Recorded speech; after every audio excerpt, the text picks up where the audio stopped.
Thierno Bocoum, président du mouvement Alliance générationnelle pour les intérêts de la République, est l'invité de cette édition du soir. Bonsoir à vous, Thierno Bocoum. Bonsoir. Et merci d'avoir bien voulu répondre à l'invitation de l'édition du soir. Alors, avec vous, on va essayer de réviser les questions d'actualité de la semaine, mais on commence par cette tournée que vous avez initiée depuis quelque temps déjà à l'intérieur du pays. D'abord, pourquoi la tournée et pourquoi ce contexte précis? Oui, comme vous le savez, Moustapha, permettez-moi tout d'abord de présenter mes condoléances suite au rappel à Dieu de Amadou Mbaye-Loum, un de vos confrères. Un grand monsieur. Un grand monsieur, parfaitement. En fait, Moustapha, c'est une suite logique. Nous avions fait un appel aux Sénégalais à travers l'Alliance générationnelle pour les intérêts de la République.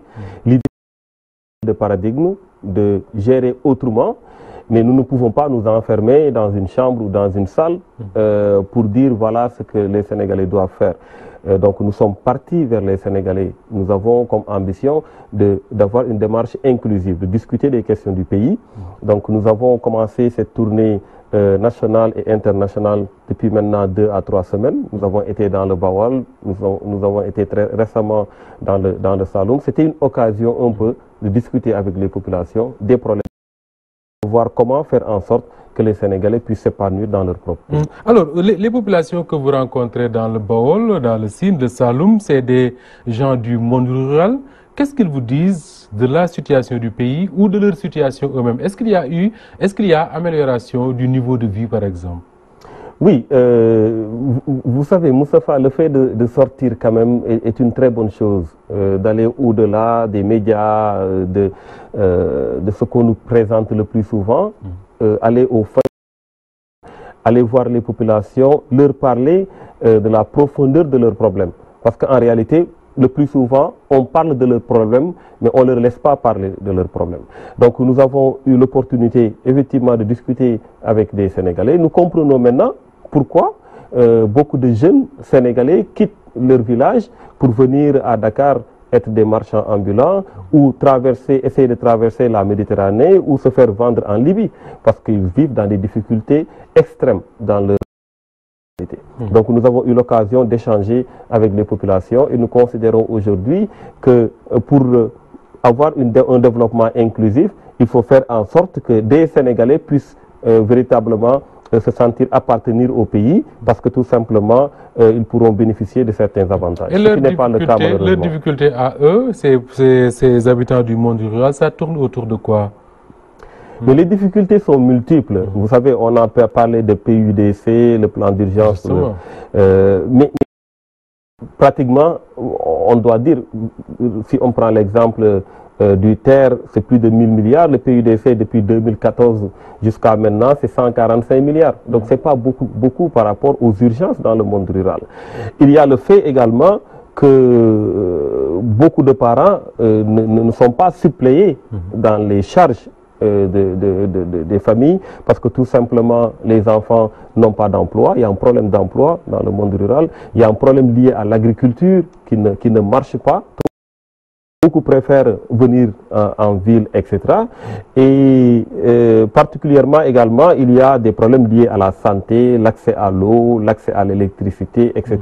Alors, cette situation-là, il va certainement falloir la changer. Ce changement ne se fera pas simplement qu'avec l'élite politique, peut-être. Il faudra un travail au niveau de la base. Vous, au niveau de votre mouvement, comment est-ce que vous comptez s'y prendre justement pour ce changement de paradigme auquel vous appelez? Oui, nous considérons qu'il faut mettre les intérêts au-dessus de tout autre intérêt. Nous savons tous que dans beaucoup de pays, le plus souvent, on investit dans le développement parce qu'en réalité, il faut investir dans le développement. Le développement ne peut pas comme ça se faire ex nihilo.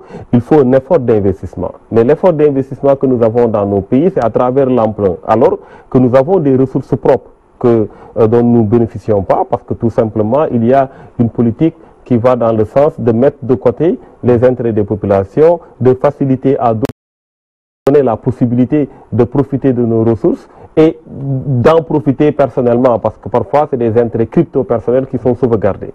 Nous considérons qu'il faut sauvegarder nos ressources naturelles, qu'il faut faire en sorte que ces ressources puissent nous permettre d'investir dans notre développement. Nous considérons également qu'il faut nécessairement soutenir l'entreprise privée, l'entrepreneuriat, faire en sorte que les acteurs privés soient soutenus et qu'on ne prenne pas des investissements, les mettre à la disposition d'autres personnes qui vont ramasser et les ramener chez eux. Donc nous considérons d'abord qu'il faut des ressources propres. C'est ça que j'appelle ressources propres, pour pouvoir injecter ces ressources-là. Comment trouver des ressources propres à investir dans le développement quand on sait que nous sommes quand même un pays assez pauvre, le niveau de développement n'est pas encore assez important pour qu'on puisse justement investir dans notre propre politique de développement. Non, justement, le pays n'est pas pauvre, c'est ça le problème. Le problème c'est que quand on a des ressources... Pourquoi on emprunte alors à avoir un niveau d'endettement qui inquiète quand même? Oui, parce que tout simplement on n'a pas de ressources propres et on veut se développer, on veut toujours investir, faire des résultats. C'est très simple. Quand vous voulez investir dans un pays, vous voulez le développement et que vous n'avez pas de ressources propres, qu'est-ce que vous faites? Vous allez emprunter. Mais si vous empruntez et que vous injectez l'emprunt dans des entreprises, dans des multinationales, les bénéfices vont faciliter ce qu'on appelle un transfert de capitaux. Donc, une croissance inclusive qui va profiter aux populations. C'est ce qui se passe. On emprunte, mais on ne parvient pas à avoir des ressources qui puissent nous permettre de payer et de supporter le poids de la dette. Et c'est ça le problème en réalité. Par contre, si véritablement on essaie de profiter de nos ressources naturelles, nous avons du zircon, nous avons de l'or, nous avons de la phosphate, nous avons du pétrole, du gaz, etc. Faire en sorte que ces produits puissent bénéficier aux populations à travers des contrats qui puissent d'avoir une manne financière et de pouvoir l'injecter. C'est cette manne financière qu'on va utiliser pour financer le développement. Ensuite, financer dans l'entrepreneuriat privé, permettre aux entreprises privées de faire des résultats, de pouvoir recruter, qu'il puisse y avoir du pouvoir d'achat. C'est ça l'économie. Que les gens puissent avoir de quoi payer du riz, de quoi payer, etc. C'est ça l'économie. Alors, vous n'êtes pas le seul homme politique à faire actuellement le tour du pays. Idriss Seck est en tournée, Macky Sall également, président de la...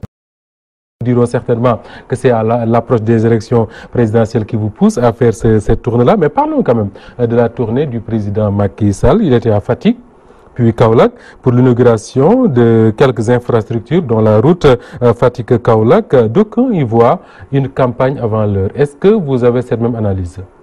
Oui, même si le prétexte c'est l'inauguration de routes, etc. Bon, ce qui est une route qui devait être d'ailleurs fonctionnelle depuis très longtemps. Ce qui peut avoir une... Mais l'essentiel, en tout cas, ce qui est apparent, c'est qu'il y a une campagne électorale déguisée, en tout cas prématurée.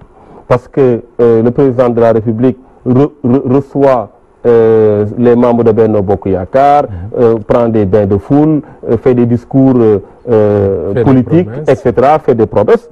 Donc, nous considérons que c'est une démarche politique, bien entendu. Mais ce qui se passe, c'est que moi, j'ai croisé le président de la République parce que je suis venu sur la route.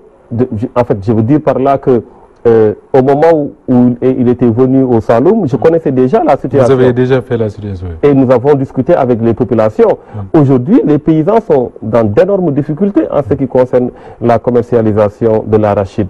Je pense que ce qu'il faut plutôt, c'est d'essayer de voir comment résoudre ces problèmes-là, que d'aller faire de nouvelles promesses qui ne vont véritablement... Justement, parlant de la commercialisation de l'arachide, le chef de l'État a fait une déclaration qui...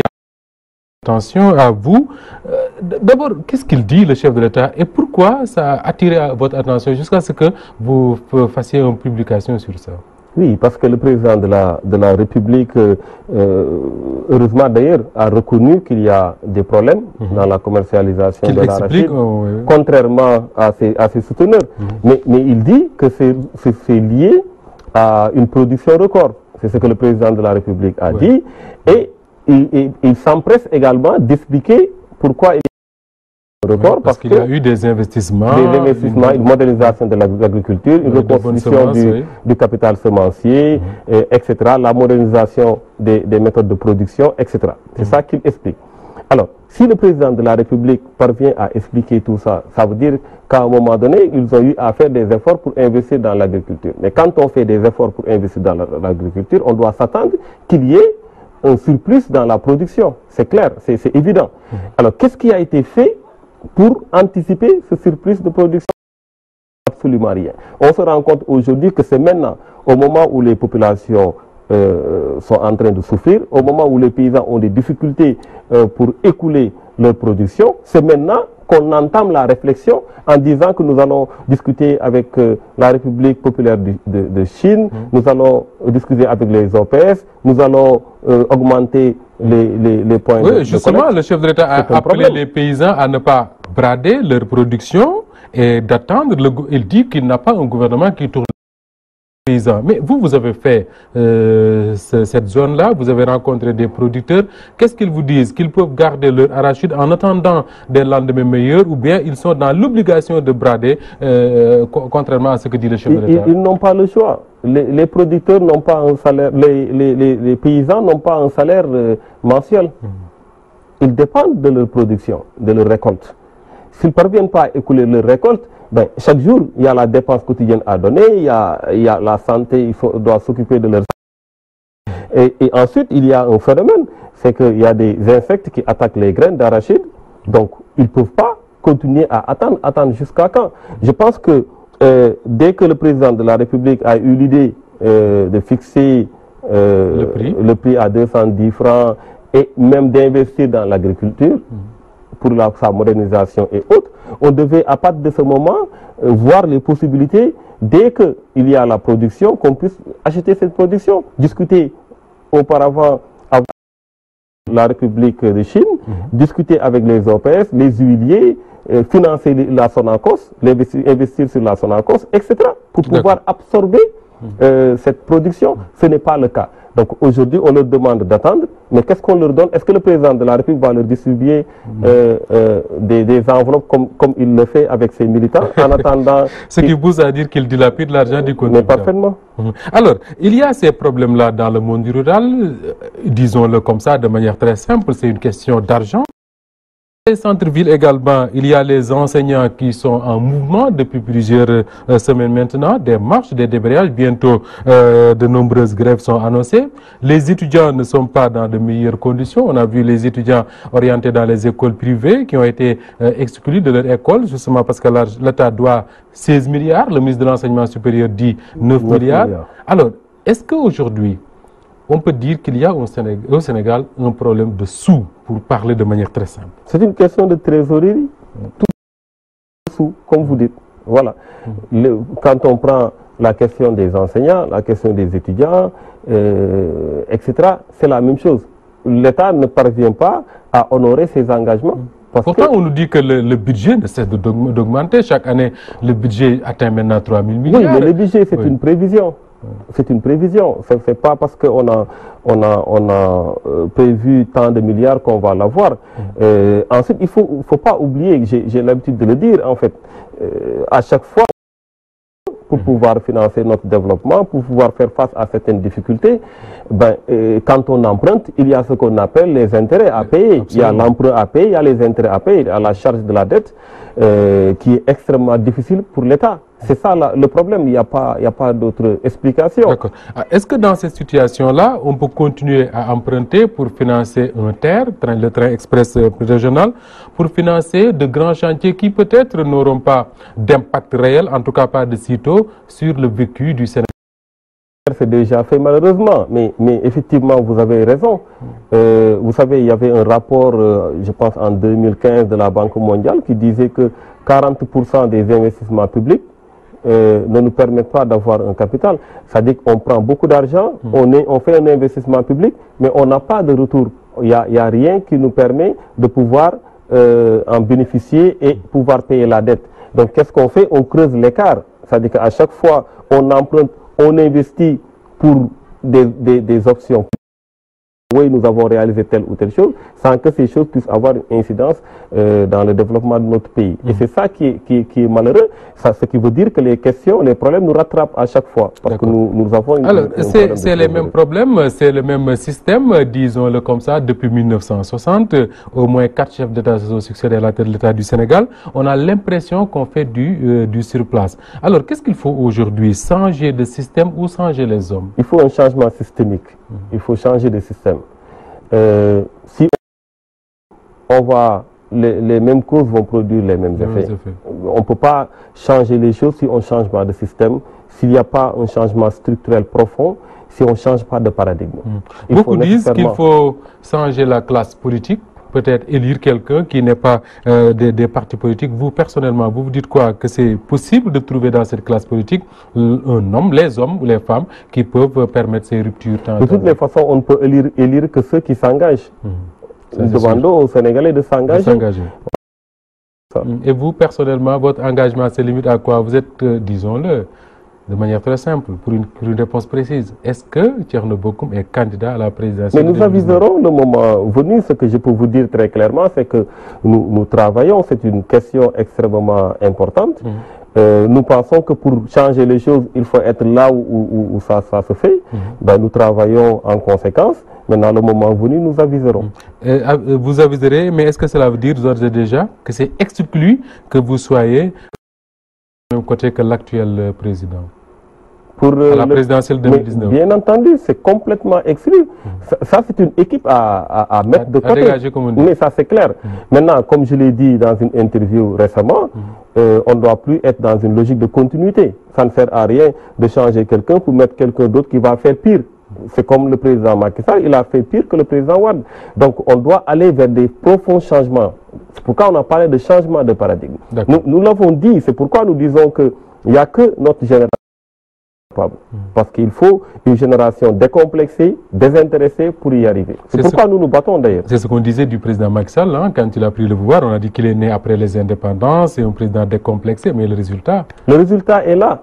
Mais comme j'ai l'habitude de le dire, quand on vous mène 2-0 à 89 minutes, vous pouvez être découragé. Mais pour un pays, on ne doit jamais être découragé. Il faut le faire. Voilà, il faut toujours se battre. Grand merci à vous, Thierno Bocoum. Je rappelle que vous êtes le président de l'Alliance pour les intérêts de la République et que vous étiez l'invité de cette édition du soir qui est à présent terminée.